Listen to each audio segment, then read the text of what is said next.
Palace bells rang across the Rocky Mountain Valley, their bronze voices carrying news that had traveled for weeks. 47 carriages, 47 noble families, 47 she-wolves who believed they could replace a ghost. Elara Monroe pressed her palm against the nursery window, watching the procession wind through the iron gates below. 3 years she'd worked in this palace. 3 years of being invisible. Omega blood meant you served, you bowed, you disappeared into the stone walls like morning mist. She wore the same gray dress every servant wore. Her dark hair pulled back in a simple braid and had never known ribbons or flowers. Her hands rough from scrubbing floors and washing linens would never wear rings. This was her world. Small, quiet, unseen. But the children saw her. "Miss Ellie, will father choose someone kind?" Lyric's voice was barely a whisper. The 5-year-old sat on the rug, her small fingers weaving dried wildflowers into braids the same way her mother had taught her before the rogues came, before the blood, before the silence that had filled this palace for 2 years. Elara knelt beside her, tucking a dark curl behind the child's ear. "Your father will choose wisely, little one. Aluna must be strong and compassionate both. But none of them visit us." Kale, 6 years old and already carrying the weight of being heir, knocked over his tower of wooden blocks. The crash echoed in the quiet room. They only care about the crown. The boy's observations stung with truth. Elara had watched them. The ladies in their silk gowns and jeweled collars gliding through corridors like predators stalking prey. Not one had asked about the children. Not one had climbed these stairs to the nursery where 2 young hearts still ached for their mother. Thunder rumbled beyond the mountains. Storm clouds gathered, turning the afternoon gray. Kale pressed closer to Elara's side.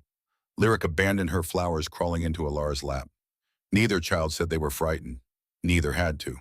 Elara began to sing. The lullaby was old. Older than this palace, older than the kingdom itself. Her grandmother had taught it to her in their tiny cabin in Montana when Elara was small enough to believe the world was kind. The words weren't English.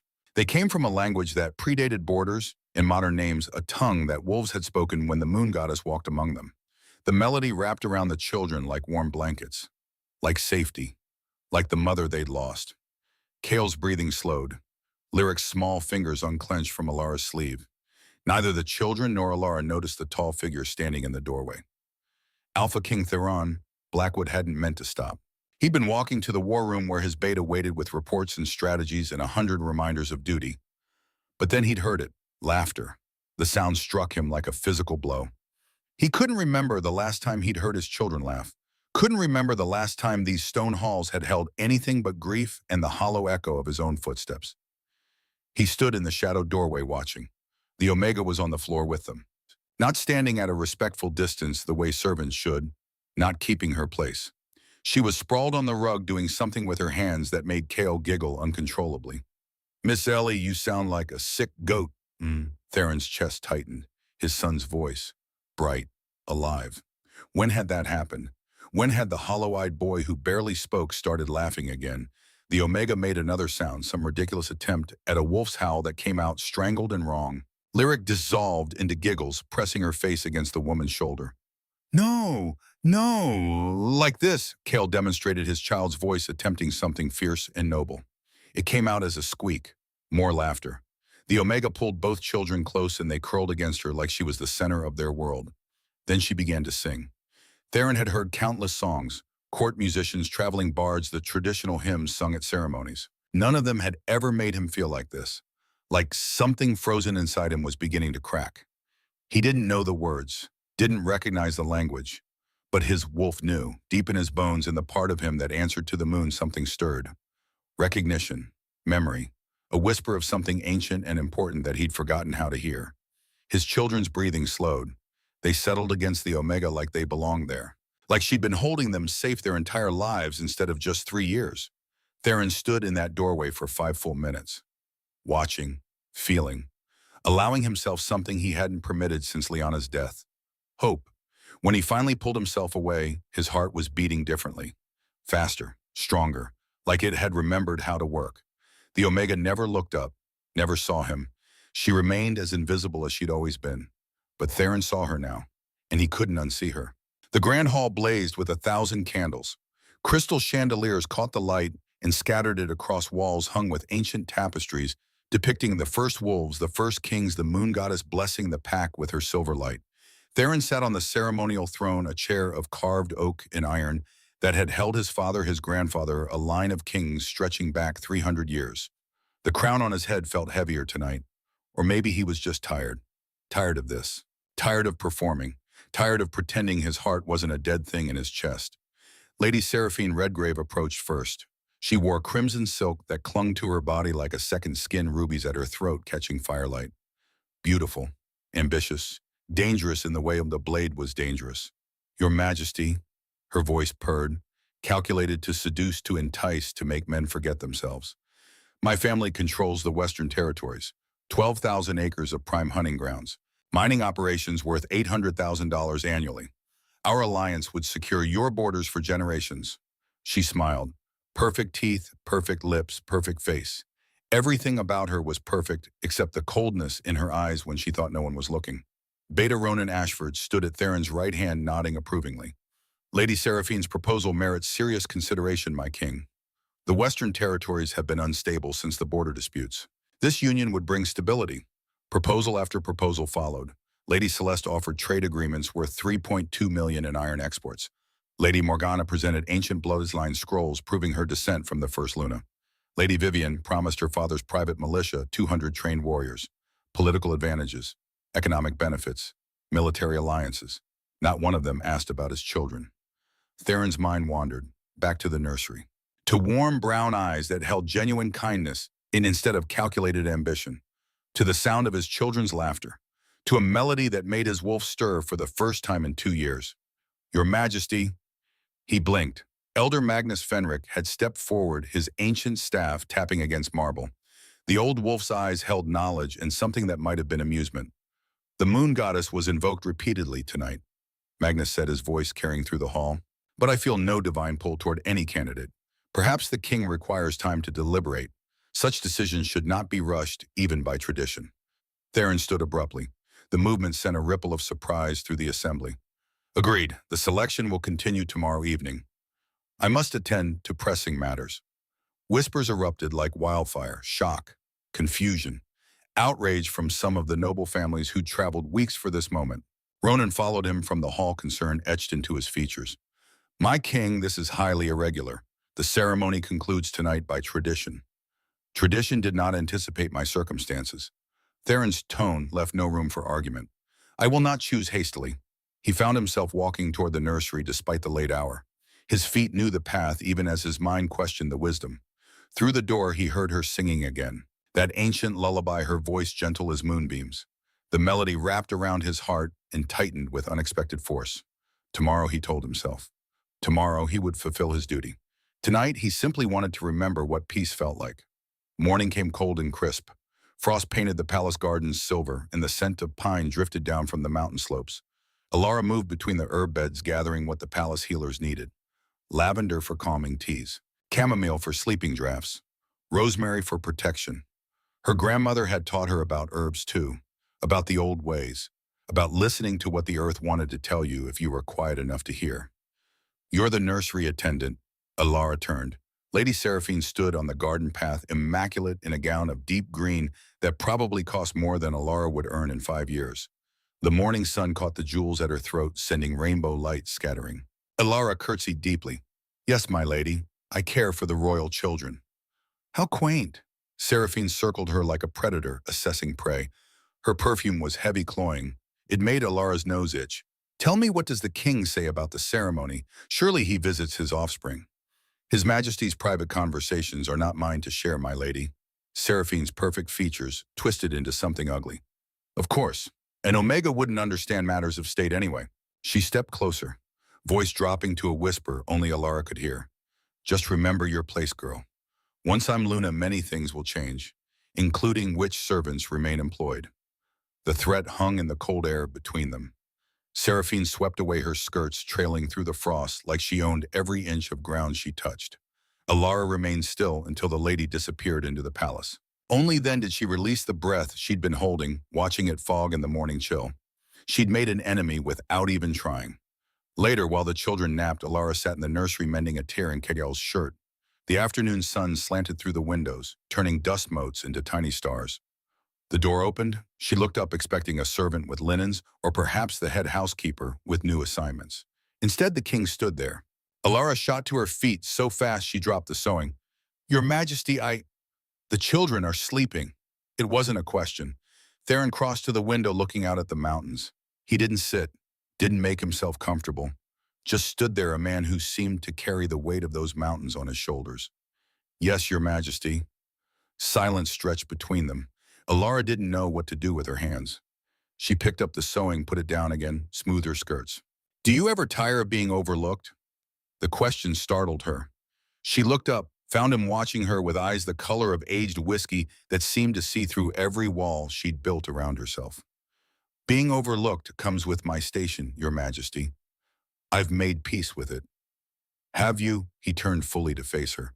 "Or have you simply convinced yourself that wanting more is pointless?" Heat crept up her neck. What was she supposed to say to that? That yes, every day she ached for something beyond these stone walls. That she dreamed sometimes of being seen. Truly seen as more than just an Omega born to serve. "What I want matters little to the world, Your Majesty. It matters to them." He gestured toward the sleeping children. "They speak of you constantly. Miss Ellie says this. Miss Ellie thinks that. You've become their world." Elara's throat tightened. "They're mine as well." The words hung between them, too honest, too revealing. She'd said more than a servant should. Theron's hand moved as if to reach for hers, then stopped. Footsteps echoed in the corridor outside. A servant passing by humming a mindless tune. The moment shattered like glass. "I should let you rest," Theron said, but he didn't move toward the door. "The ceremony continues tonight. More presentations, more promises. I hope you find what you're looking for, Your Majesty." His lips quirked in something that wasn't quite a smile. "So do I." After he left, Elara stood in the empty nursery, her heart beating too fast, her hands trembling. She pressed her palm to her chest, feeling the rapid thud beneath her ribs. What was happening to her? The village market bustled with autumn energy. Farmers hawked the last harvest before winter. A blacksmith's hammer rang against an anvil.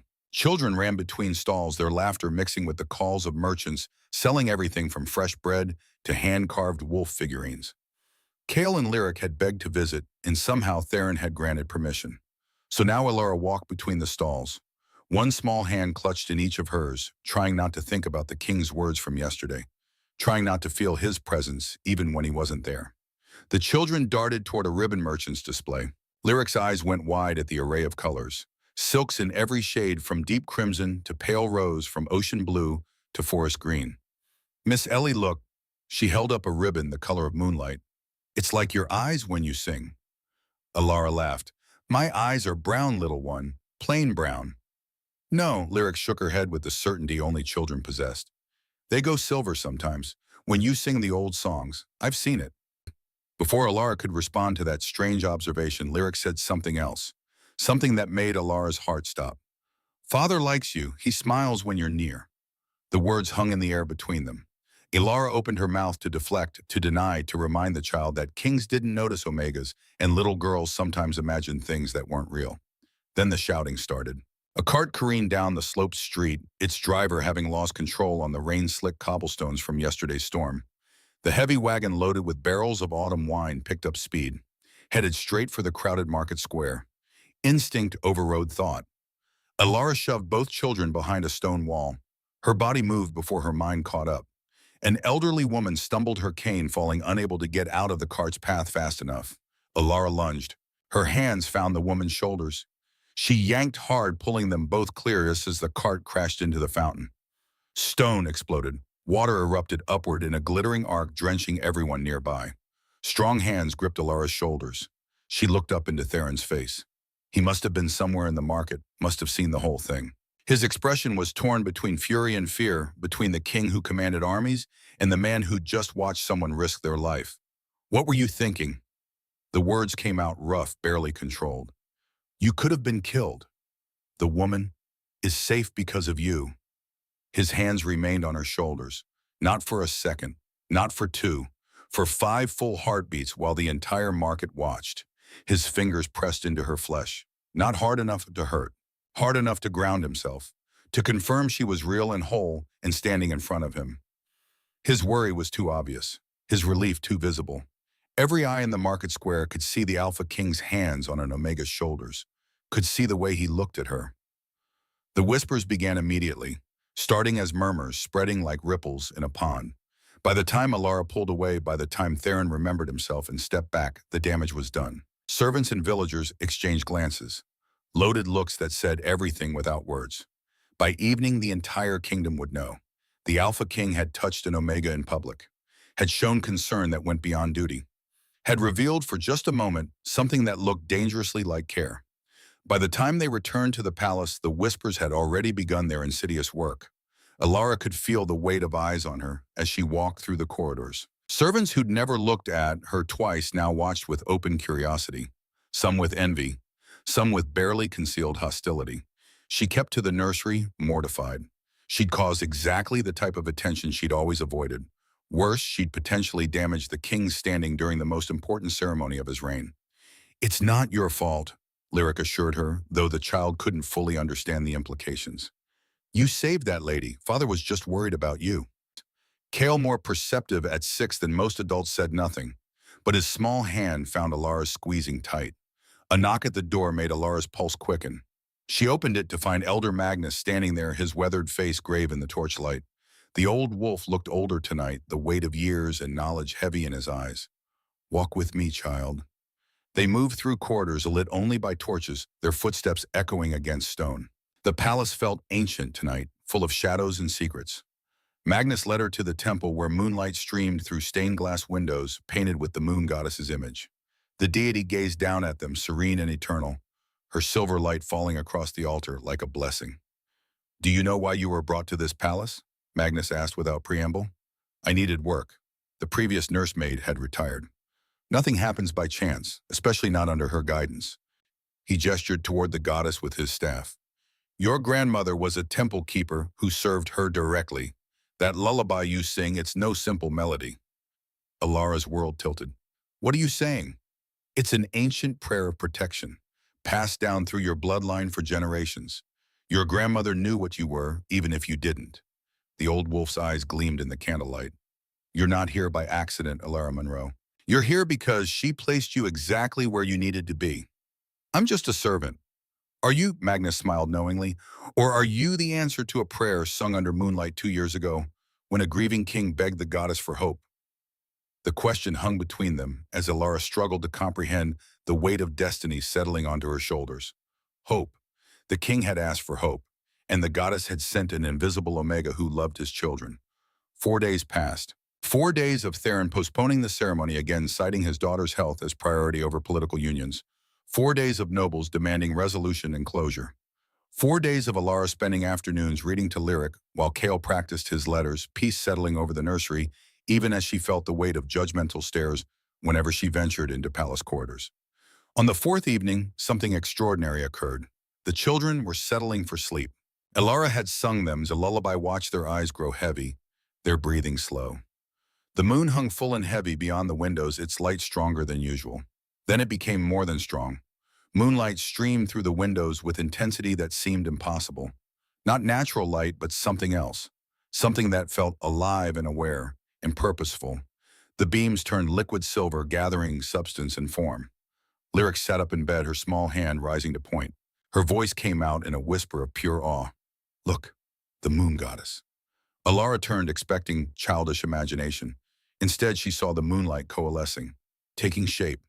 The silhouette of a great wolf formed in the air above them, noble and ethereal, its form shimmering with power that made Alara's bones vibrate.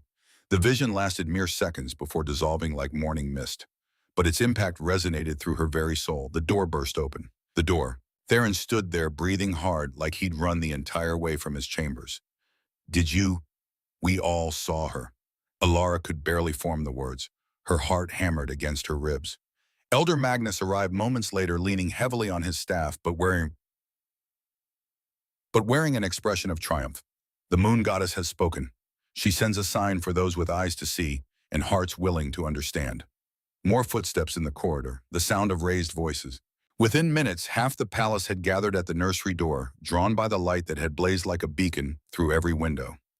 Lady Seraphine appeared, her face pale as parchment. Surely you don't suggest the king should lower himself to— The moon goddess recognizes no such distinctions, Magnus interrupted firmly. She sees only souls and their compatibility. Theron's gaze found Elara across the room. The children between them, the crowd of witnesses pressing close, the moonlight still lingering like silver dust in the air. In that moment, surrounded by divine light and mortal eyes, the truth became undeniable. Something sacred existed between them. Something that transcended rank and reason, and every rule that said an Omega couldn't stand beside a king. The goddess herself had shown them, and everyone had seen. Theron avoided the nursery for 2 days after the vision, desperately trying to regain perspective, to remember his duty to think like a king instead of a man. His kingdom needed alliances. Political marriages weren't about happiness or divine signs. They were about survival, about securing borders and forging bonds between packs and ensuring the next generation had a stable foundation. Personal desires had no place in a king's calculations. He'd always believed that, but his wolf howled in protest. The nobles grow restless, Ronan said, cornering him in the council chamber. Papers spread across the oak table, maps of territories and trade routes, lists of resources and military strengths. Everything measured and quantified except the one thing that mattered. You must make a decision. Lady Seraphine has offered generous terms. $4 million dowry, 200 trained warriors, mining rights that would triple the royal treasury within 5 years. Lady Seraphine would sooner poison my children than nurture them. Ronan's jaw tightened. An unfair assessment based on one incident. Is it? Theron stood pacing before the windows overlooking the gardens. Or have I finally opened my eyes to what truly matters? He could see the herb beds from here, see the Omega moving between them, gathering what the healers needed. Her gray dress was simple, her movements economical. Nothing about her should draw the eye, but he couldn't look away. My first mate was chosen for politics, Theron said quietly. Liana and I grew to respect each other, even to love in our way. But it was duty-born, not destiny-blessed. And you believe an Omega nursemaid represents destiny? Skepticism dripped from Ronan's tone. Theron turned from the window. I believe the moon goddess showed me something I was too blind to see alone. That evening, drawn by forces he could no longer resist, he returned to the nursery. The children were sleeping. He'd timed it that way. Came to see her, not them. Could finally admit that to himself. Elara looked up from her sewing, surprise flickering across her features. Your Majesty, the children are— I came to see you. The admission cost him, but truth demanded a voice. We need to discuss what happened. She set aside her needle and thread, hands folding in her lap. Nothing happened. Moonlight creates illusions. Don't. He crossed the space between them in 3 strides. Don't diminish what we both felt. I may be foolish, but I'm not blind. You're the AlphaKing. I'm nothing. You're everything they need. He gestured toward the sleeping children. Everything I— He stopped. The words were too dangerous to speak aloud, but his hand reached for hers anyway. When their skin connected, power jolted through both of them. Electric, undeniable, like lightning captured in their joined palms. The mate bond, not just stirring, not just possibility, but real and present, informing like roots sinking deep into earth. Elara gasped. Her gaze went wide, brown irises catching the firelight, and yes, there was silver there. Just a flash, just a hint of something ancient and powerful that she didn't understand yet. Theron didn't pull away, couldn't pull away. His thumb traced the delicate bones of her wrist, feeling her pulse race beneath her skin. I feel it too, she whispered. Through the window across the courtyard, hidden in the shadows of the opposite wing, 2 figures watched. Ronan's face remained carefully neutral, but his eyes held something cold and calculating. Lady Seraphine's fury was less controlled. Her fingers clenched around the window frame nails, digging into wood. We accelerate the timeline, Ronan said quietly. Tomorrow night. Seraphine's smile was sharp as broken glass. Tomorrow night. In the nursery, unaware of the eyes upon them, Theron and Elara stood in the firelight, hands joined, hearts beginning to beat in synchronization. The invisible thread between them singing like a song only they could hear. The moon goddess had chosen. Now they only had to survive what came next. 3 days passed in a suspended breath.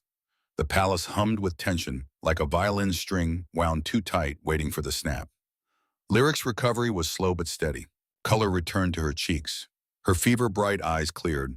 She asked for water for her brother for Miss Ellie's songs. Small victories that felt like miracles after the terror of watching her small body burn. Theron postponed the ceremony indefinitely. Not for another day, not for a week, indefinitely. The word spread through the noble families like poison through water. In the guest chambers, Lady Seraphine threw a crystal vase against the wall. It shattered, scattering fragments across imported rugs. Her handmaiden fled, leaving the lady alone with her rage. In the council chamber, Ronan stood before a map of the kingdom, his finger tracing borders and territories with the patience of a man who'd spent years planning. 2 years since the queen's death. 2 years of careful manipulation, of whispered suggestions, of guiding a grieving king toward decisions that served Ronan's purposes. And now an Omega threatened to undo everything. His jaw clenched. The scar on his left shoulder ached, the old wound from Bear Creek Pass where he'd taken an arrow meant for Theron. 20 years of service. 20 years watching lesser wolves promoted past him. His mate had died 8 years ago. Preventable illness. The kingdom's healers had been occupied with the noble's hunting accident, some lord who'd broken his leg chasing elk. By the time they reached Ronan's modest home on the edge of the capital, his wife was cold. He'd asked for help, begged for resources, been told that a beta's mate didn't warrant emergency measures when nobility needed care. She'd died in his arms, whispering his name. He'd sworn then that he would never be powerless again. Ronan's fingers traced the route he'd suggested for Queen Liana's hunting party 2 years ago. The path that ran along the border territories where rogue packs were known to gather. The route he'd assured her was safe, was scenic, was perfect for the autumn hunt. The rogues had done their work efficiently.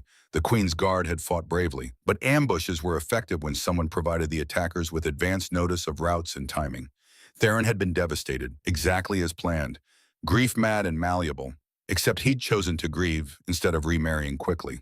Had withdrawn into himself, had focused on his children, had resisted every political match Ronan suggested, until the ceremonies began, until Ronan had finally maneuvered him toward accepting necessity.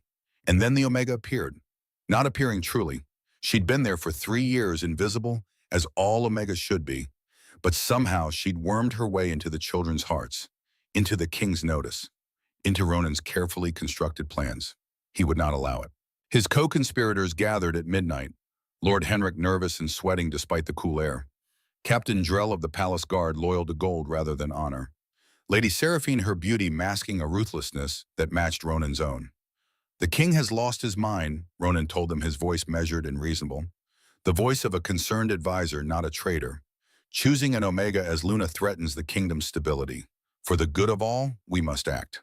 What do you propose? Henrik's hands twisted together, wringing invisible water. We remove the problem at its source. Seraphine leaned forward, candlelight catching the rubies at her throat. You mean the Omega? I mean we create circumstances that force the king's hand. Ronan unrolled a second map, this one showing the palace grounds. Tomorrow night there's a feast. We poison select nobles. Not fatally, just enough to cause panic. And blame her, Seraphine breathed. An Omega with access to the kitchens. No verified background. Who appeared 3 years ago from nowhere and has somehow enchanted the king. Ronan's smile was cold. The accusation will be believable. And if it's not enough, Drell asked, then we move to the secondary plan. Ronan's finger tapped the nursery tower on the map. The children. Silence fell, like a stone, into still water. Henrik's face went pale. You'd harm the royal pups. I'd ensure they're kept safe elsewhere. Just until the king sees reason and accepts a proper Luna. Ronan's gaze swept the room. We've invested too much to fail now. Do I have your commitment? One by one they nodded. The conspiracy tightened like a noose. Elara didn't know about the midnight meeting, didn't know about the poison being prepared or the plans being laid. She only knew that something felt wrong. Her instincts had sharpened over the past few days. Since the goddess's vision, since the moment Theron's hand touched hers and lightning sang through her veins, the world had seemed different, sharper, more vivid. Colors were brighter, sounds carried further, and the moonlight, when it touched her skin, felt warm, alive. She stood in the nursery as evening fell, watching Lyric sleep. The child's breathing was even now, her small chest rising and falling in healthy rhythm. Kale sat on the floor nearby, practicing his letters with fierce concentration. The door opened without a knock. Theron stood there, and Elara's heart did that strange stuttering thing it had started doing whenever he appeared. Like it forgot how to beat properly and had to remember the rhythm all over again. The children are well, she said softly. I didn't come to check on them. He crossed to where she stood. Close enough that she could smell pine and leather, could see the silver threading through his dark hair, could count the flecks of gold in his eyes. We shouldn't, she whispered. I know. People are watching. Let them. His hand rose slowly enough that she could have stepped back, could have maintained the proper distance between Omega and King, could have remembered her place. She didn't move. His fingers tucked a strand of hair behind her ear. The touch was gentle, reverent, like she was something precious instead of something common. "Do you ever tire of being overlooked?" he asked quietly. The question again, the same one he'd asked days ago, but it felt different now. Heavier, more important. "Being overlooked comes with my station," she said, but the words rang hollow even to her own ears. "You've convinced yourself wanting more is pointless." Not a question this time, a statement. "What I want matters to them." He gestured toward the children. KL had looked up from his letters, watching them with those two knowing eyes. "And it matters to me." Elara's throat tightened. "You're the AlphaKing. I'm the woman who saved my children, who gave them back their joy, who sings prayers that make my wolf remember what hope feels like." His thumb traced her jawline. The touch sent electricity dancing across her skin. "I don't know what's happening between us," Theron admitted. "I don't know if it's the goddess's will or madness, or something that will destroy us both. But I know I can't unsee you, can't unfeel this." The fireplace popped, sending sparks up the chimney. The sound broke the spell enough for Elara to find her voice. "The nobles will never accept me. The nobles serve at my pleasure. The kingdom needs alliances. The kingdom needs a Luna who loves its people, who understands what it means to be overlooked and dismissed and still chooses kindness." His hand cupped her cheek. "The kingdom needs you." Kale cleared his throat, a deliberate sound. Both adults looked down to find him watching with a small smile. "I think Miss Ellie should stay," the boy said solemnly. "Father smiles when she's here." Out of the mouths of children, Elara thought, truth too simple for adults to speak. Theron's fingers slipped from her face. He stepped back, putting proper distance between them again. But his eyes held a promise. This wasn't over. The feast was spectacular. The grand hall transformed into a showcase of wealth and power. Long tables groaned under the weight of roasted meats and fresh bread, autumn vegetables, and imported wines. Musicians played in the gallery. Candles blazed in chandeliers overhead. The remaining noble families gathered dressed in their finest. 47 had come for the ceremonies. 32 remained, the others having left in disgust at the postponements or been dismissed for various slights. Elara wasn't invited. Servants never were. She stayed in the nursery with the children, reading them stories by firelight while the palace celebrated below. Lyric curled against her side, still weak, but insisting she wasn't tired. Kale sprawled on the rug, occasionally asking questions about the story that had nothing to do with the plot and everything to do with how things worked. "Miss Ellie, why do wolves howl at the moon?" "To honor the goddess, to remind her we remember." "But why doesn't she answer?" "Who says she doesn't? Maybe she answers in ways we don't recognize." The boy considered this, then nodded like it made perfect sense. An hour into the feast, the screaming started. Elara's head snapped up. The sound came from below, from the grand hall. Not celebration, not laughter. Terror. She moved to the window. Palace guards ran across the courtyard. Servants fled from the hall's entrance, their faces pale. The nursery door burst open. A young maid stood there, breathless and wild-eyed. "Miss Ellie, they're saying they're sick. The nobles are..." "Who's sick?" "Dozens of them. Vomiting fever, they think it's poison." Elara's blood went cold. "Get the children to the inner chamber. Lock the door. Don't open it for anyone except the king or Elder Magnus." The maid nodded and hurried to obey. Elara ran, down the stairs, through corridors toward the chaos. She didn't know what she could do. Didn't know why she felt compelled to go toward danger instead of away from it. She only knew that something was terribly wrong. The grand hall was pandemonium. Nobles collapsed across tables. Healers rushed between them, checking pulses, forcing water down throats. The smell of sickness hung heavy in the air. And standing in the center of it all, her crimson dress unmarked her face, a perfect mask of concern, stood Lady Seraphine. Their eyes met across the chaos. Seraphine smiled. Then she raised her voice, projecting over the noise. "I saw the Omega near the kitchens yesterday. She had access to the food stores. Unsupervised access." Every eye in the hall turned. Elara stood frozen in the doorway as the weight of accusation fell across her shoulders like chains. "That's absurd," Theron snarled, appearing at her side. His hand went to her elbow, protective and possessive. "Elara would never." "How well do you truly know her, Your Majesty?" Ronan's voice cut through the hall, smooth as oil. She appeared 3 years ago, an Omega with no verified history. No family connections. No references beyond what she told us. He paused, letting the words sink in.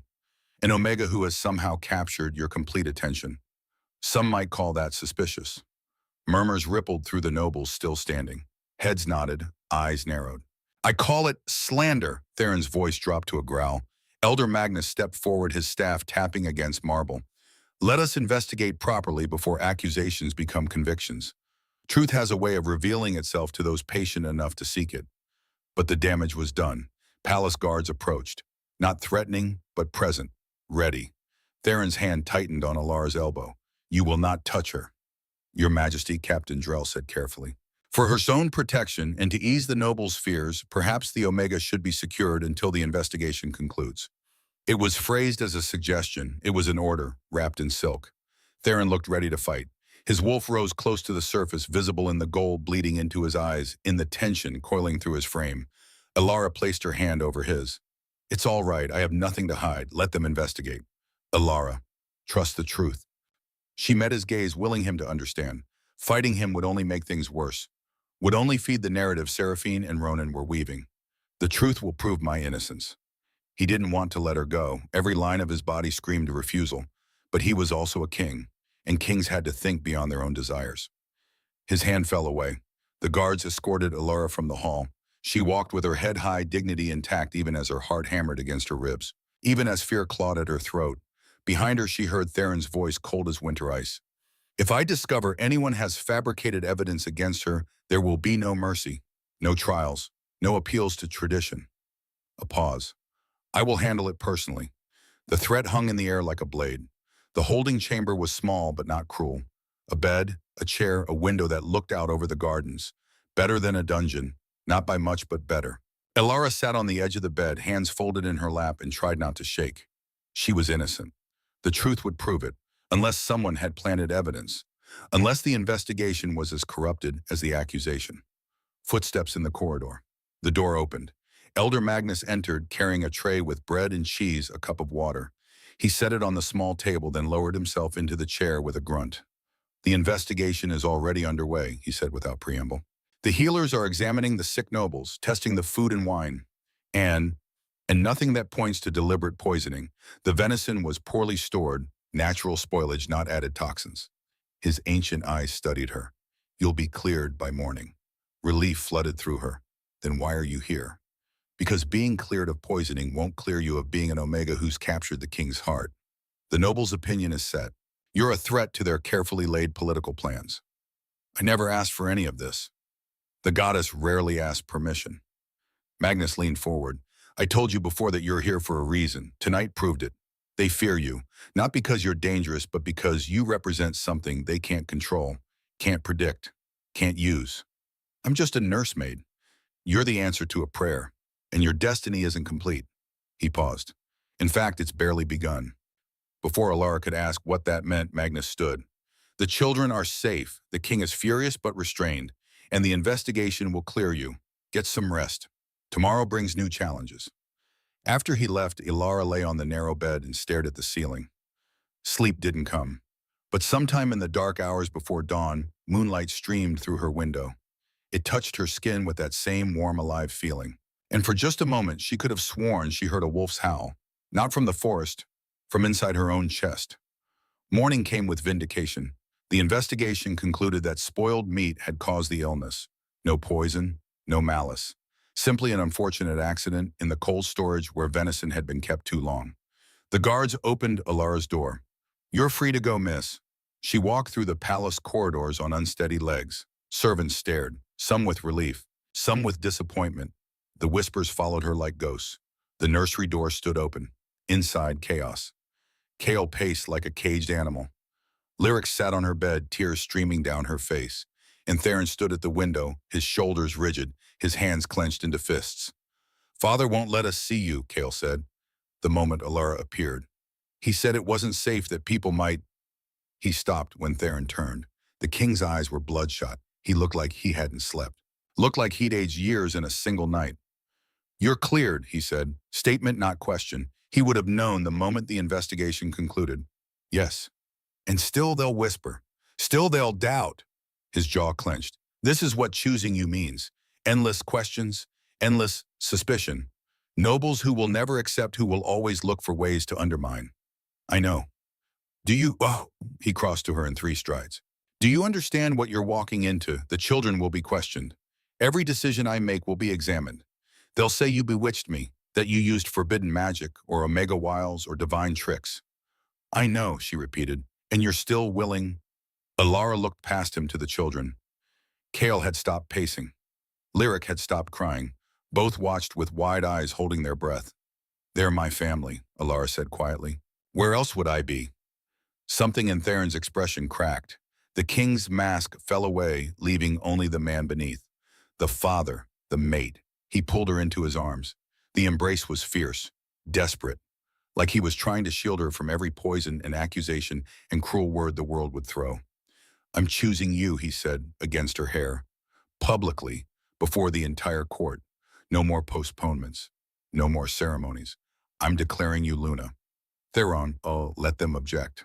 Let them rage. The goddess chose you. I choose you. That's the end of it. Elara pulled back enough to see his face. You'll lose support, allies, trade agreements.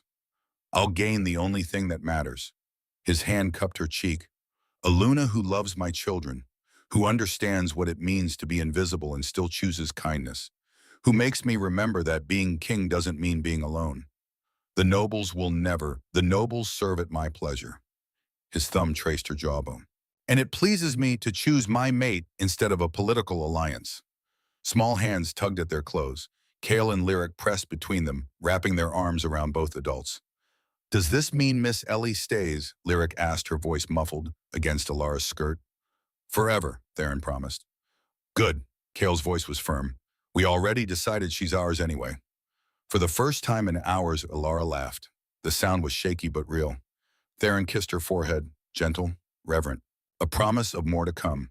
I need to summon the court, he said. Announce my decision formally. Will you stand with me? Elara's heart hammered. Every instinct screamed that she wasn't ready, wasn't worthy, wasn't enough. But she looked at the children clinging to them both, at Theron's gaze holding nothing but certainty. Yes, the grand hall had been hastily cleaned, the sick nobles removed to their chambers. The tables cleared. What remained was an assembly of power and privilege, all eyes fixed on the dais where the king stood. Elara waited at the back of the hall, hands clasped, trying not to shake. Theron stood before his throne crown glinting in the candlelight, every inch the warrior king, every inch the alpha who commanded armies and ruled territories and made decisions that shaped lives.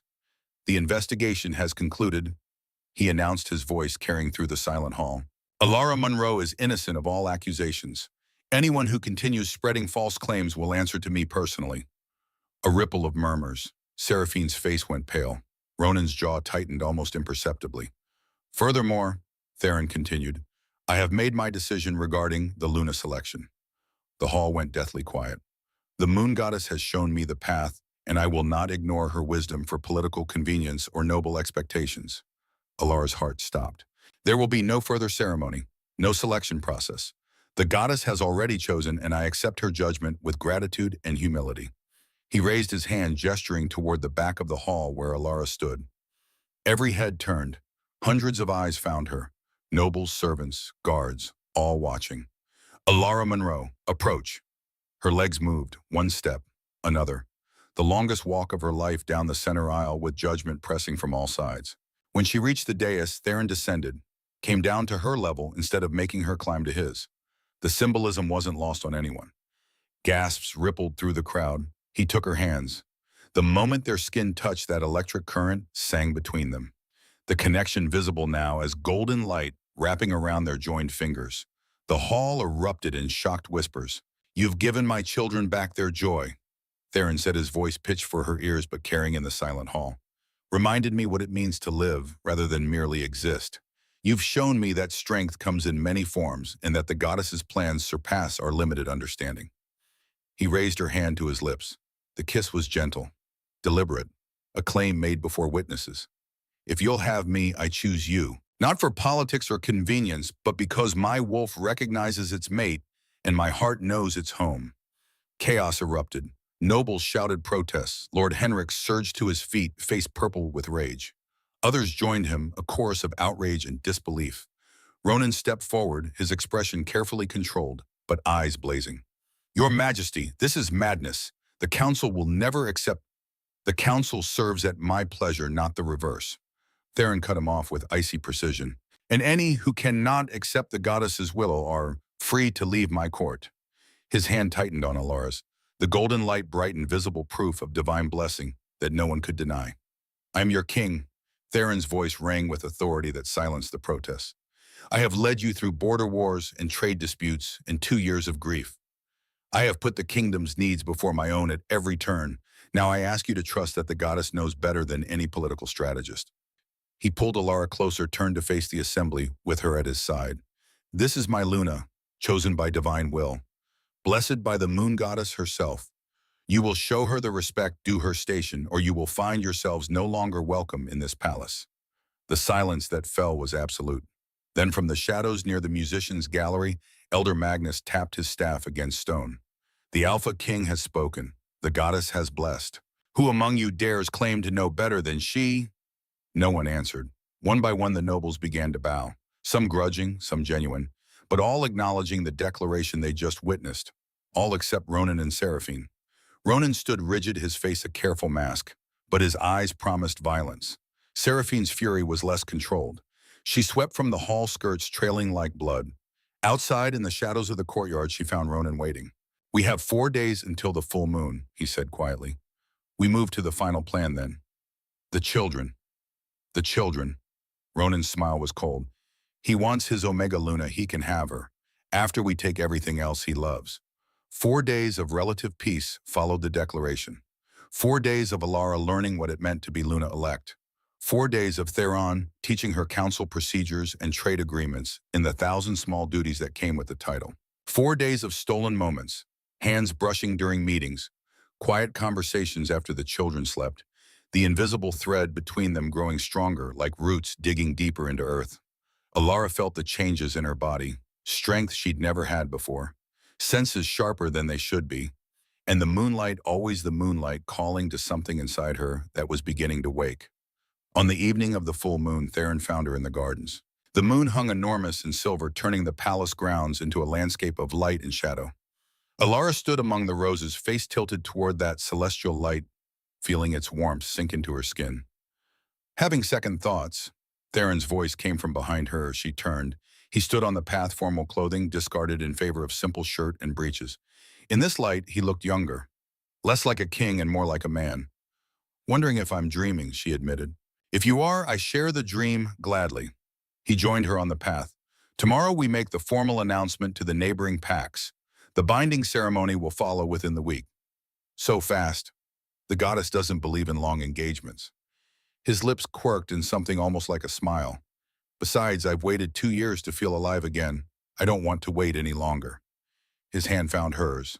The golden light sparked between them, brighter under the full moon's influence. Elara felt something stirring within her, ancient power responding to lunar pull, like tides answering the moon's call. Her bones ached. Her skin felt too tight. Theron, something's... The scent hit her. Unfamiliar. Wrong. Wolves approaching through the darkness, their intent unmistakably hostile. We're not alone, she whispered. Theron tensed immediately, positioning himself protectively in front of her. His body coiled for violence, every line of him screaming danger. 6 wolves emerged from the shadows. Their eyes gleamed with malice and purpose. Not rogues wandering lost and desperate. Trained fighters moving with coordinated precision. Rogues don't enter palace grounds, Theron growled. Who sent you? Their answer came in the form of attack. Theron shifted instantly. His massive alpha form intercepted the assassins with brutal efficiency, but they were prepared. Their movements coordinated. They'd trained for this. One broke through the melee, lunging toward Elara. Instinct screamed at her, shift, defend yourself. But she'd never successfully transformed before. Omegas couldn't shift fully. Everyone knew that, except she wasn't Omega. Luna blood sang in her veins, awakened by moonlight and desperation in the connection burning between her and Theron. Her bones cracked. Pain exploded through her body, spine elongating, limbs restructuring, fur rippling across skin in a silver tide. The shift tore through her, Agony and liberation combined into something transcendent. When the transformation completed, Elara stood on four legs. Her fur gleamed pure silver in the moonlight, exactly as the ancient legends described the moon goddess's champions. The assassins froze, shock evident even in their wolf forms. The silver wolf, myth made manifest, divine blessing given physical form, and they'd been sent to kill it. Power flooded through Elara. Instinct-guided movements she'd never practiced. She leapt at the wolf, threatening Theron's flank, her jaws closing on its scruff with supernatural strength. The attacker yelped and retreated, blood staining the grass. Theron fought beside her, their movements synchronized perfectly. The bond between them allowed them to anticipate each other's actions with preternatural accuracy. Together, they were unstoppable. AlphaKing and Luna united in battle exactly as they were meant to be united in all things. The remaining assassins fled when two of their number fell. Palace guards, alerted by the commotion, gave chase into the forest beyond the walls. Elara shifted back to human form. The transformation came easier now that she'd done it once. She knelt in the grass, naked and trembling from exertion and shock. Theron shifted immediately, wrapping his cloak around her shoulders with gentle hands. "How did you, Luna blood?" Elara gasped, still trying to process what had just happened. "Magnus told me, but I didn't believe it until now." Theron pulled her close. "You're magnificent. The goddess's chosen, marked in ways I couldn't have imagined." Guards surrounded them, creating a protective circle. Captain Drell barked orders. Healers rushed forward. And through it all, Ronan appeared among them, his expression carefully crafted into concern that didn't quite reach his eyes. "Your Majesty, are you injured?" "No thanks to whoever hired those assassins." Theron's voice was deadly calm. "They were too organized, too prepared. Someone inside this palace coordinated this attack with intimate knowledge of our movements." Ronan's composure didn't crack. "I'll investigate immediately. Rest assured we'll find the traitor responsible." But Elara's newly awakened instincts were sharp as razors. She caught the scent of deception clinging to the beta like smoke. She met Theron's eyes, communicating silently what she dared not speak aloud with so many witnesses. The threat came from within their circle, and they would need to be very, very careful. Dawn brought catastrophe. Elara woke to screaming. Not the controlled chaos of last night's assassination attempt, but something worse. Something that turned her blood to ice before her mind fully processed the words being shouted through the palace corridors. The children. She ran barefoot through the halls, still wearing the borrowed nightgown a servant had given her after the attack. Her feet slapped against cold stone. Her heart hammered so hard she thought it might crack her ribs. The nursery door stood open. Inside, chaos. Servants clustered around empty beds. Guards searched behind furniture, under tables, inside wardrobes that were far too small to hide two children, but desperation made people irrational. Theron stood by the window. His back was rigid. His hands clenched into fists so tight his knuckles had gone white. The window had been forced open from the outside, deep gouges in the wood where something had pried it wide enough for small bodies to be pulled through. "No." The word fell from Elara's lips. "No, no, no." Theron turned. His eyes were haunted. The same look he'd worn in the days after Liana's death, when grief had hollowed him out and left only a shell. "They took them." His voice was flat, empty. "While we were in the garden, while the guards were dealing with the assassins, they took my children." Elara's legs gave out. She caught herself on the doorframe, nails digging into wood. The assassins had been a diversion, a calculated move to draw attention away from the real target. Not Theron, not Elara. Kale and Lyric. "We'll find them," she said, but the words felt hollow. "We'll search every—" "I already have guards scouring the grounds, the forests, the villages." Theron's hands unclenched, then clenched again. "But whoever took them had ours. They could be anywhere." Footsteps in the corridor. Elder Magnus appeared, leaning heavily on his staff. His ancient face was grave as stone. "I've consulted the runes and cast the bones," he said without preamble. "The children live, but they've been taken beyond the palace borders, to the old border outpost ruins 23 miles north." "How do you know?" Theron demanded. "Because whoever has them wants you to know where they are." Magnus met the king's gaze. "This isn't a kidnapping, it's leverage." The word hung in the air like poison. "Leverage against what?" "Against you accepting your Luna." Magnus's attention shifted to Elara. "They want you to renounce her publicly.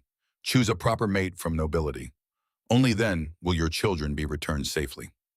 Theron's growl was barely human. His wolf surged so close to the surface that his eyes bled from whiskey gold to pure molten amber. "I'll slaughter whoever dares." "Wait." Alara's hand on his arm was the only thing that stopped him from shifting right there in the nursery. Think strategically. He rounded on her. My children are gone and you want me to think, yes. She stepped closer holding his gaze. Because whoever did this expects you to react with violence.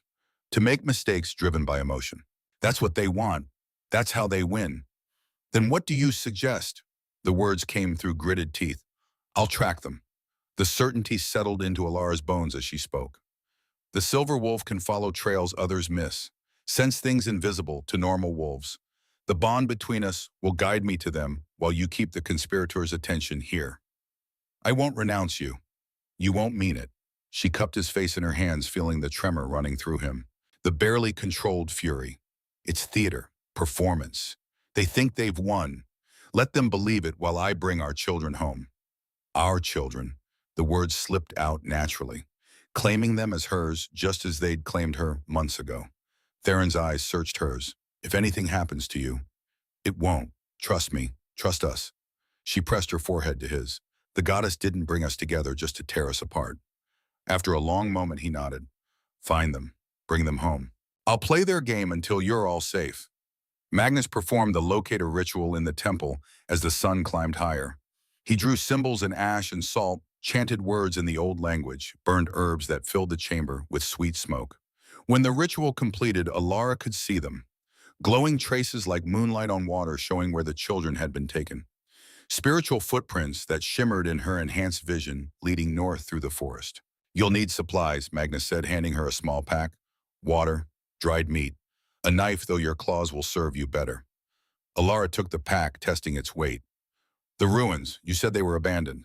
For 20 years, since the peace treaties made them obsolete. But the structure remains sound.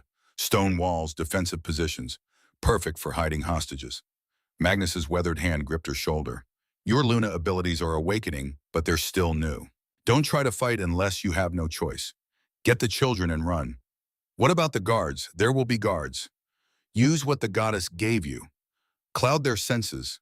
Make yourself seem like shadows shifting. You're nearly invisible to mortal eyes when you wish to be. Nearly invisible. The words carried bitter irony. She'd spent 3 years being invisible.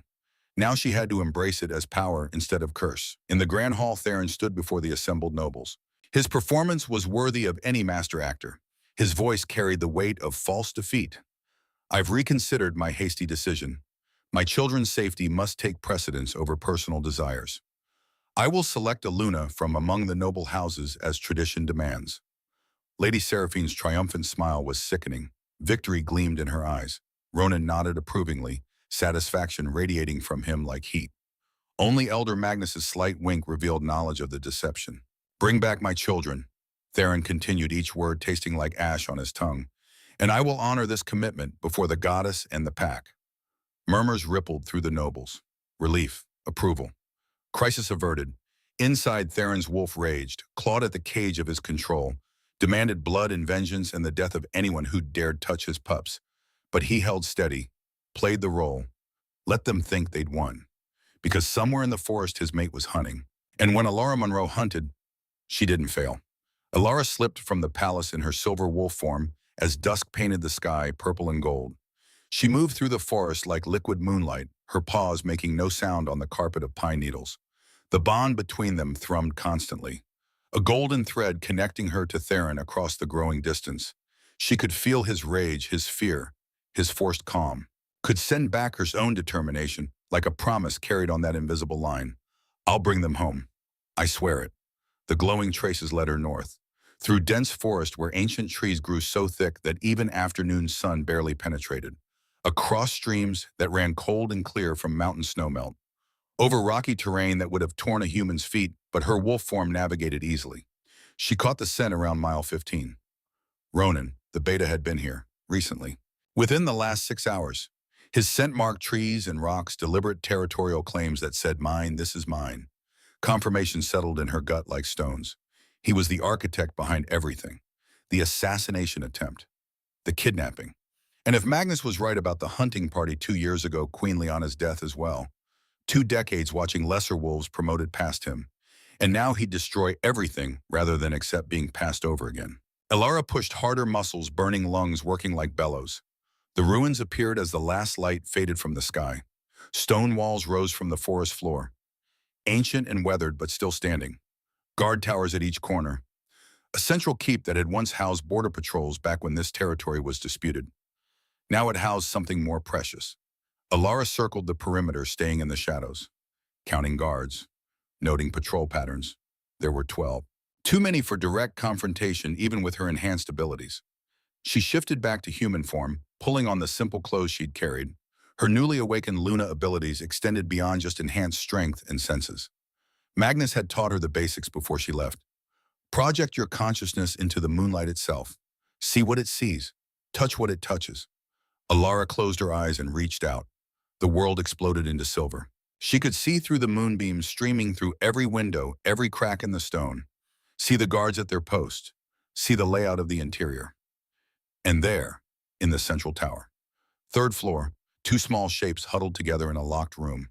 Kale had his arms around Lyric. Both were trying to be brave. Both were failing. Tear tracks stained their faces. Their small bodies trembled. But they were alive, unharmed. Elara pulled her consciousness back, gasping. The effort had cost her. Sweat beaded on her forehead despite the cool night air. She reached out through the connection to Theron, not with words, with feeling, with images. Found them. They're safe, coming for them now. And from miles away, Theron's response. Relief so profound it nearly drove him to his knees, followed by absolute trust. Bring them home. Infiltrating the ruins was easier than it should have been. Elara used her Luna abilities to cloud the guard's senses, making herself seem like shadows shifting in the torchlight, like wind moving through cracks, like nothing worth investigating. She slipped past the perimeter, through the main courtyard, up the tower stairs. The children's prison was locked with iron, the kind that would take a key or an axe to open. Elara gripped the lock with both hands and pulled. The metal bent, groaned, snapped. The door swung open. Two small bodies launched themselves at her. Kale and Lyric crashed into her with enough force to drive her back a step. Their arms wrapped around her waist, her legs anything they could reach. Miss Ellie, Lyric's voice was muffled against Elara's stomach. I knew you'd come. The goddess told me in my dreams you'd save us. Shh, little one. Elara stroked the child's hair. We need to be very quiet now. Can you do that? Both children nodded. Good. Stay close to me. Don't let go of my hands. They started down the tower stairs, silent as mice. Elara's heart hammered so hard she was sure it would give them away. But the guards remained at their posts, seeing nothing, hearing nothing. They were almost to the courtyard when Ronan emerged from the shadows. He stood blocking the gate, the only exit. His expression was dark with fury approaching madness. The silver wolf herself. His voice was soft, deadly. I should have killed you that first day in the nursery, before you infected the king's mind with your common blood and ridiculous notions of destiny. Elara positioned herself between him and the children. Her body became a shield, a wall, a promise that nothing would touch them while she still breathed. Why? The word came out steady despite her racing heart. What did you gain from murdering the late queen, from stealing these innocents? What drives you to such cruelty? Ronan's eyes gleamed with barely controlled rage. You want to know why? Because I watched my wife die begging for help that never came. Because this kingdom valued a noble's broken leg over a beta's dying mate. Because I learned that loyalty means nothing if you're not born to the right bloodline. His voice dropped, became something hollow and haunted. She died whispering my name, and I swore I would never be powerless again. Understanding dawned, terrible and tragic. So you orchestrated Queen Liana's death. Your precious Liana found the records. Proof I'd been skimming the treasury for years. She gave me an ultimatum, confess or she'd expose me. So I sent her on a hunting trip she'd never return from. No remorse in his voice, no regret. The rogues were very cooperative. But Theron chose to grieve rather than remarry quickly. Until you appeared. Ronan's face twisted into something ugly, forcing my hand with your interference.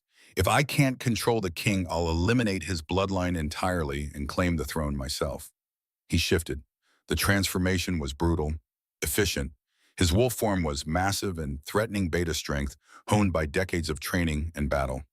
Starting with these pups, the children screamed. Elara's shift came instantly. Silver fire erupted from her form, blazing with lunar power that lit the ruins like day. She met Ronan's charge head-on. Their bodies collided with earth-shaking force. Stone cracked beneath them. The impact echoed across the courtyard like thunder. They fought through the ruins, primal and vicious, trading blows that would have killed lesser wolves. Ronan fought with desperate fury. He knew failure meant death or exile, knew this was his last chance to take what he believed he deserved. But Elara fought with something stronger, a mother's strength protecting her children, and that made all the difference. Her silver wolf abilities manifested in ways beyond simple strength. Moonlight itself seemed to obey her will. It formed barriers that blocked Ronan's attacks, created platforms that gave her advantage over terrain, wrapped around him like ethereal chains restricting his movement. "You can't win," Ronan snarled between strikes. "You're nothing but an omega pretending at power you don't understand." Alara's voice resonated with otherworldly authority. The sound made stones tremble. "I'm the Luna chosen by the moon goddess herself, and you're the traitor who spilled innocent blood and broke sacred bonds." She called upon the full measure of her Luna abilities, channeling centuries of divine blessing through her body. Silver light exploded outward, so brilliant that midnight became noon. The ruins blazed with holy fire that burned away corruption and lies and twisted ambition. Ronan howled in agony as the sacred energy seared through him. It burned away his corrupted wolf spirit, severed his connection to the pack bonds he'd violated through his treachery. The goddess herself rejected him, and the pain of that rejection was worse than any physical wound. When the light faded, Ronan lay in human form, broken, defeated, his wolf spirit destroyed beyond recovery, wolfless. The worst fate a shifter could face, worse than death, to live without the other half of your soul. Palace guards emerged from the darkness, having tracked Elara's trail through the forest. They took Ronan into custody, binding him with silver chains that nullified any remaining power. "The children?" the guard captain asked urgently. "Safe." Elara shifted back, a human form, exhaustion threatening to overwhelm her. Every muscle screamed. Her bones felt like they'd been ground to powder. But Kale and Lyric were running toward her, and that gave her strength to stay standing. They crashed into her again. This time she sank to her knees, pulling them both close, her arms wrapped around small, trembling bodies. "It's over," she whispered into their hair. "You're safe. I've got you." Horses arrived, emergency mounts sent from the palace. Strong hands helped Elara stand, helped her mount with both children clinging to her along. They rode through the night, back toward home, back toward Theron. The king stood on the battlements, the connection between them, allowing him to sense the exact moment his family was safe. Relief hit him so hard, he had to grip the stone wall to keep standing. His wolf threw its head back and howled, a sound of joy and triumph that echoed across the mountains. When they rode through the palace gates an hour before dawn, Theron was there. He raced down the steps, reaching them before the horses fully stopped. Kale and Lyric launched themselves from the saddle into their father's arms. He caught them, pulled them close, sank to his knees with both children pressed against his chest. Elara slid from her horse on legs that barely held her weight. She stood watching them, tears streaming down her face. Then Theron looked up, extended one arm. She went to him, folded into the embrace. 4 bodies pressed together, united and whole at last. "It's over," Elara whispered. Ronan confessed everything. "The threat has ended." Theron's arm tightened around her, his face pressed into her hair. His whole body shook with relief and rage and love, all tangled together. They stayed that way for long minutes, not speaking, just breathing together, just being alive and safe and whole. The sun rose, painting the sky in shades of gold and rose. A new day, a new beginning.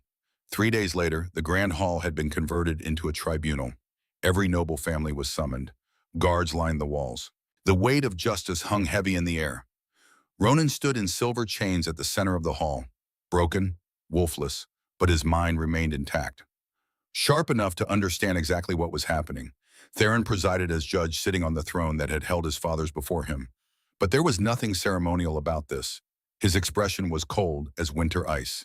Every inch the warrior who'd led armies and made decisions that shaped kingdoms. The guard captain read the charges in a formal voice that carried through the silent hall. Murder of Queen Elara Blackwood. Conspiracy to murder AlphaKing Theron Blackwood. Kidnapping of royal heirs Kale and Lyric Blackwood. Treason against the crown and pack. Evidence was presented methodically. Elara's testimony recounting Ronan's confession in the ruins. Financial records Magnus had uncovered showing payments to rogue packs totaling $47,000 over 2 years. Embezzlement of $850,000 from the royal treasury.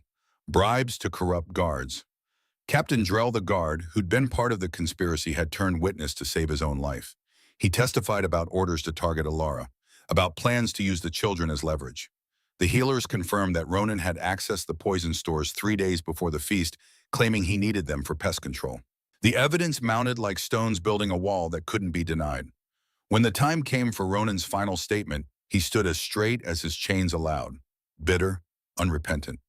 I served faithfully for 20 years, saved your life at Bear Creek Pass, took an arrow meant for you. His voice was steady, empty of emotion.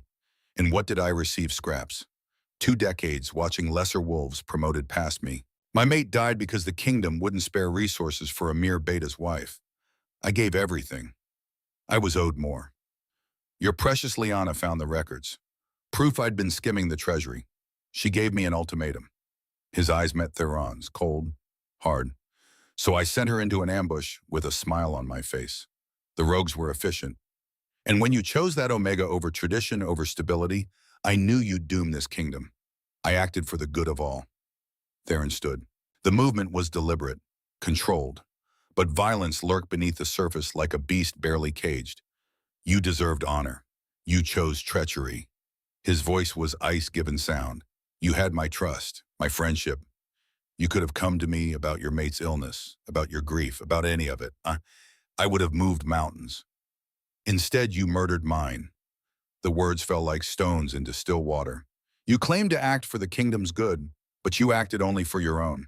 For power, you convinced yourself you were owed. For control, you were never meant to have. Theron descended from the throne, approached until he stood directly before his former beta, his former friend. Ronan Ashford, I strip you of title lands and pack bonds. You will live the rest of your days in exile beyond our borders, wolfless and alone. His voice dropped lower, became something terrible and final. A fate worse than death for one who craved power above all else. The crowd erupted in howls of approval.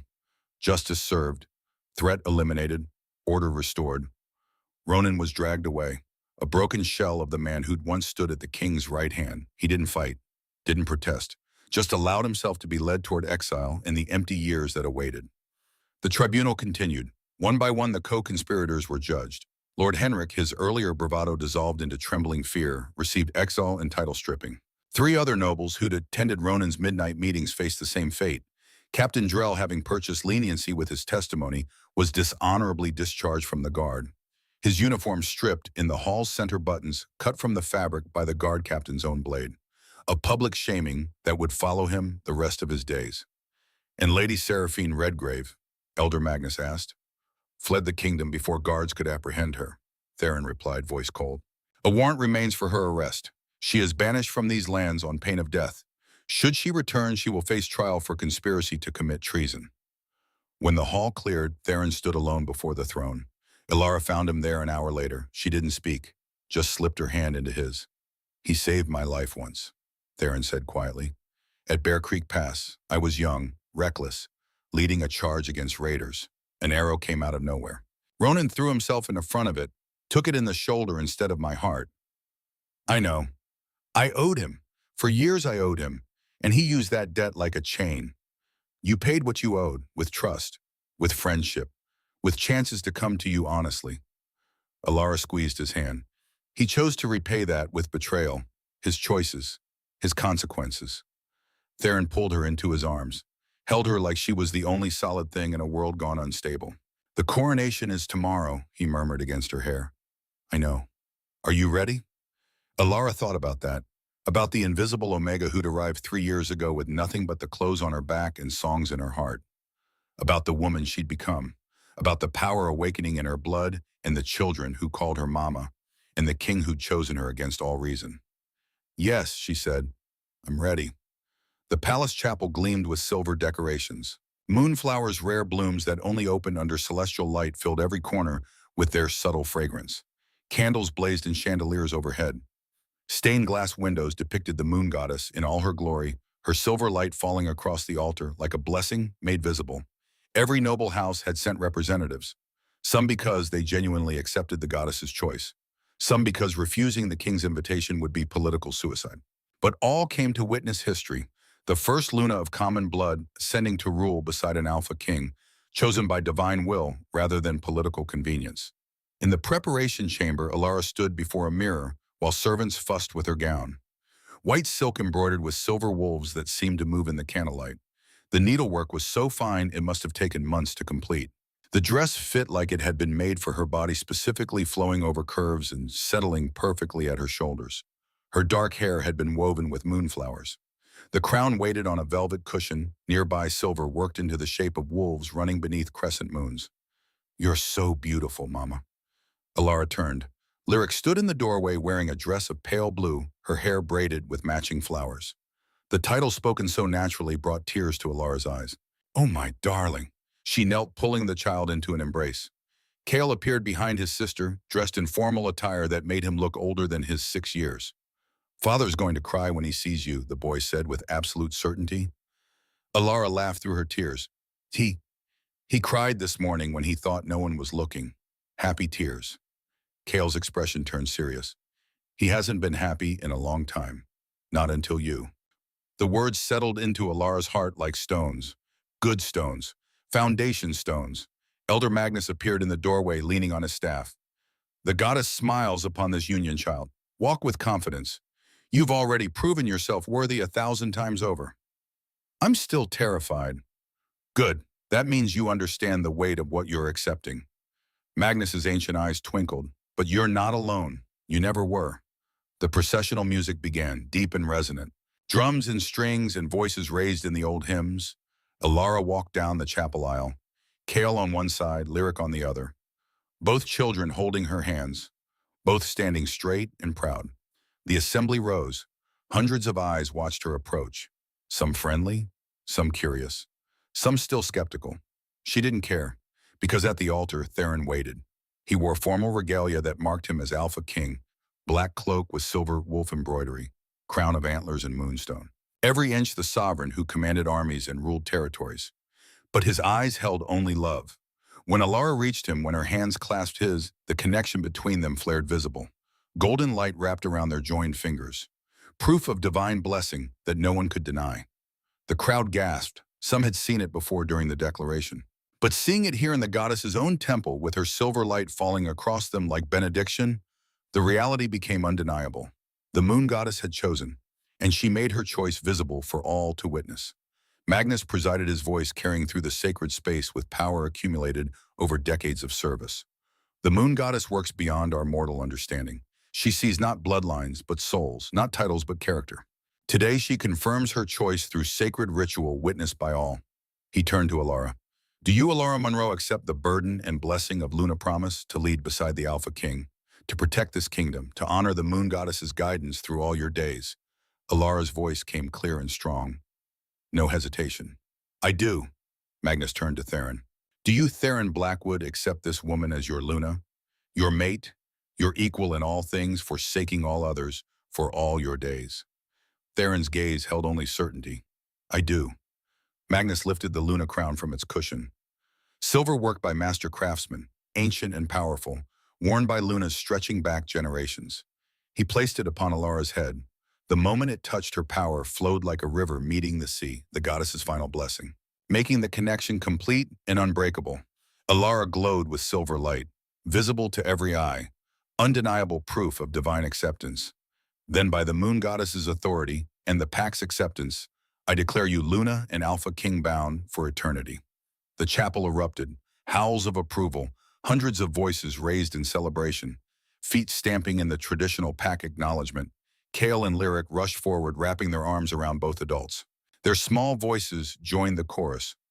"Mama, Papa." Theron pulled all three of them close. His family, whole and safe and blessed. He kissed Elara's forehead, gentle, reverent, a promise of more to come. "My silver wolf, my Luna, my love." The coronation feast stretched late into the night. Music and dancing filled the great hall. Nobles who'd once looked at Elara with contempt now bowed with genuine respect. The goddess's blessing couldn't be argued with. Elara danced with Theron, their bodies moving in perfect synchronization. The invisible thread between them made them halves of one whole, inseparable, eternal. "Happy," he murmured against her hair, beyond words. She looked up at him. "I never imagined such joy existed in the world." "Neither did I." You gave me back my heart, showed me that strength and gentleness aren't opposing forces but complementary powers. He kissed her, soft and tender, the kind of kiss that promised forever. Around them, the pack celebrated. Their king had found his queen. Their kingdom had found its Luna. The goddess had blessed them all. 6 months passed in a blur of joy and adjustment. Elara learned what it truly meant to be Luna. She chaired the first Omega Rights Council where new laws were drafted. Omegas could now own property, hold public office, receive education previously denied. An orphanage was founded in her grandmother's name, built in the Montana territory where Elara had been born. A place where children without families could find safety and love. Merit-based appointments replaced political favors. 3 Omegas were promoted to Palace Guard, including a woman named Sarah, who'd helped during the rescue. Theron's new beta was a commoner named Cain, who'd earned his rank through valor in battle rather than noble birth. The children thrived. Kel, now 7, showed early alpha traits. His training with wooden practice swords had graduated to real steel. He was fierce and focused and protective of his sister. Lyric, now 6, had discovered a gift for art. She painted murals throughout the palace. Her latest depicted the moon goddess blessing the pack with silver light. It covered an entire wall in the Great Hall, breathtaking in its detail and emotion. Both children were confident, happy, healed from the trauma of kidnapping and loss. And through it all, Theron and Elara ruled together. True partners. He sought her counsel on matters of state. She brought perspectives he'd never considered. Together they were stronger than either could be alone. On a spring evening, 6 months after the coronation, Elara stood on the private balcony outside their chambers. The sun was setting, painting the sky in shades of gold and rose and purple. Her hand drifted to her abdomen, an unconscious gesture she'd been making for weeks. The palace healers had confirmed it 2 weeks ago, but tonight felt like the right moment to share. New life growing within her. A child conceived in love and blessed by the goddess, arms wrapped around her from behind. Theron's chin rested on her shoulder, his body warm against her back. "What are you thinking about?" he asked. "The future." She leaned into his strength. "How far we've come, how much further we'll go." "Together." His voice was certain. "Always together." Elara turned in his arms, took his hand and placed it on her abdomen where their child grew. "And soon we'll be 4. Well, 5, actually." Understanding dawned. His eyes went wide. Joy transformed his face into something radiant. He lifted her, spun her, laughter erupting from deep in his chest. "A baby. A baby." He set her down gently, hands framing her face, kissing her with a tenderness that made her heart ache. The sound of running feet on stone. Kale and Lyric burst onto the balcony, having been listening at the door. "We're going to have a baby." "Oh." "You were eavesdropping," Elara accused, but she was smiling. "We wanted to make sure Father wasn't," Lyric explained. "He gets quiet sometimes and we worry." Theron pulled all of them close. Family embrace silhouetted against the sunset. "I'm not sad, little one. I'm the happiest I've ever been." And it was true. The grief that had hollowed him out for 2 years had been filled with love, with laughter, with hope. The invisible Omega had become visible. The broken king had been healed. And together they'd built something stronger than either could have imagined. But as twilight deepened, the temperature dropped. Sudden, unnatural, like winter had reached down from the mountains and breathed across the balcony. The moonlight flickered. Not the steady silver they'd grown accustomed to, but something unstable. Dying. Shadows gathered in corners where none should exist. Pooling like oil, moving with purpose. A raven landed on the balcony railing. Its eyes glowed crimson in the darkness. An omen Magnus had warned about during Elara's lessons on dark magic and ancient threats. The bird opened its beak. A voice that wasn't its own whispered, "The silver wolf shines bright in her triumph. But every light casts shadows, little Luna. We see you now. We're coming." The raven dissolved into smoke, sulfur, and ancient malice, the smell of things that should have stayed buried. Theron appeared beside Elara moments later, having sensed her distress through their connection. "What troubles you?" She leaned into his strength, drawing comfort from his presence, from the solid reality of him against the creeping dread the raven's message had left behind. The future holds new challenges, but also hope. She placed her hand over his, still resting on her abdomen where their child grew. "Whatever comes, we'll face it together. Always together." He sealed the vow with a kiss that tasted of forever. Meanwhile, in the distance beyond the kingdom's borders, deep beneath the earth, where no light reached, crimson eyes opened. Dozens of pairs, glowing in the absolute darkness. A coven of shadow witches stirred from decades of dormancy. Ancient and terrible. fed by darkness and sustained by malice.